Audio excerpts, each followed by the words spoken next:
সদ্য সমাপ্ত বিধানসভা নিৰ্বাচনত দলৰ শোচনীয় প্ৰদৰ্শন সন্দৰ্ভত মন্থন অসম জাতীয় পৰিষদৰ প্ৰতিনিধি সভাত অংশগ্ৰহণ কৰি দলৰ সভাপতি লুৰিণজ্যোতি গগৈয়ে ক'লে সভাত বিশ্লেষণ কৰা হ'ল পৰাজিত হোৱাৰ কাৰণসমূহ দলৰ সাংগঠনিক ভেটিৰ দুৰ্বলতা পৰাজয়ৰ অন্যতম কাৰণ বুলি আখ্যা লুৰিণজ্যোতি গগৈৰ হিতাধিকাৰী হিন্দু মুছলমানৰ ৰাজনীতি আৰু সমষ্টি পুনৰ নিৰ্ধাৰণকো পৰাজয়ৰ কাৰণ বুলি উল্লেখ কৰিলে অসম জাতীয় পৰিষদৰ সভাপতিগৰাকীয়ে অখিল গগৈ তেওঁৰ সম্পৰ্কে কৰা মন্তব্যৰ উত্তৰ দিলে লুৰিণজ্যোতি গগৈয়ে তদুপৰি ৰাজেন গোহাঁইৰ অজাপ ত্যাগ সম্পৰ্কেও মন্তব্য প্ৰকাশ কৰে লুৰিণজ্যোতি গগৈয়ে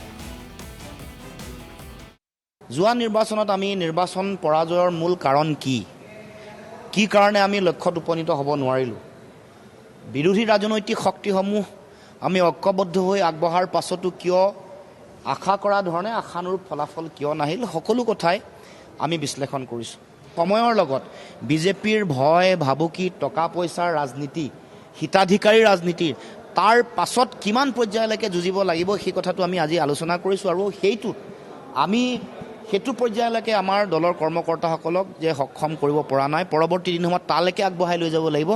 সেই সম্পৰ্কতো আজি আমি ব্যাপক চিন্তা চৰ্চা কৰিছোঁ আলোচনা কৰিছোঁ আমাৰ সীমাবদ্ধতা ক'ত আছে জাতীয়তাবাদী ৰাজনৈতিক ধাৰাটোৰ সীমাবদ্ধতা ক'ত আছে আমাৰ অৰ্থ সৰ্বোচ্চ চাৰিওফালে পৃথিৱীৰ আটাইতকৈ ধনৱন্ত ৰাজনৈতিক দলৰ লগত ৰাজনীতি কৰিবলৈ যাওঁতে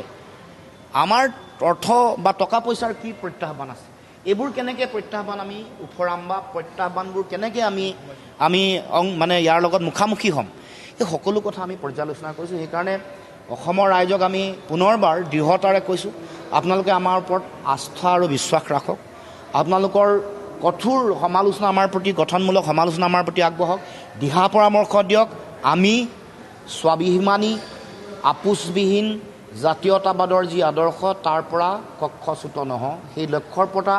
কোনো কাৰণতে বিচ্যুত নহয় এই কথা পুনৰবাৰ দৃঢ়তাৰে দোহাৰিছোঁ তেওঁ হয়তো নিশ্চয় বিশ্লেষণ কৰি তেনেকুৱাই পাইছে কিন্তু তেনেকুৱা আচলতে হয় নে নহয় সাধাৰণ জনগণে জানে মই কেনেকুৱা হয় বা বাকী কেনেকুৱা হয় প্ৰকৃত সত্যটো সত্যৰ পিছতো সত্য থাকে আমি দেখি থকা ছবিখনে প্ৰকৃত ছবি নহয় ৰাইজে দেখি থকা যিখন ছবি সেইখন প্ৰকৃত ছবি নহয় সেইখন ছবিৰ পিছতো আৰু এখন ছবি আৰু প্ৰকৃত সত্য লুকাই আছে সেই সত্যৰ অনুসন্ধান ৰাইজে কৰিব পৰা নাই নিশ্চয় কৰিব পাৰিব দিয়া আমি সন্মান জনাইছোঁ তেখেতৰ ব্যক্তিগত অসুবিধা নিশ্চয় হ'ব পাৰে আৰু আমি সেইকাৰণে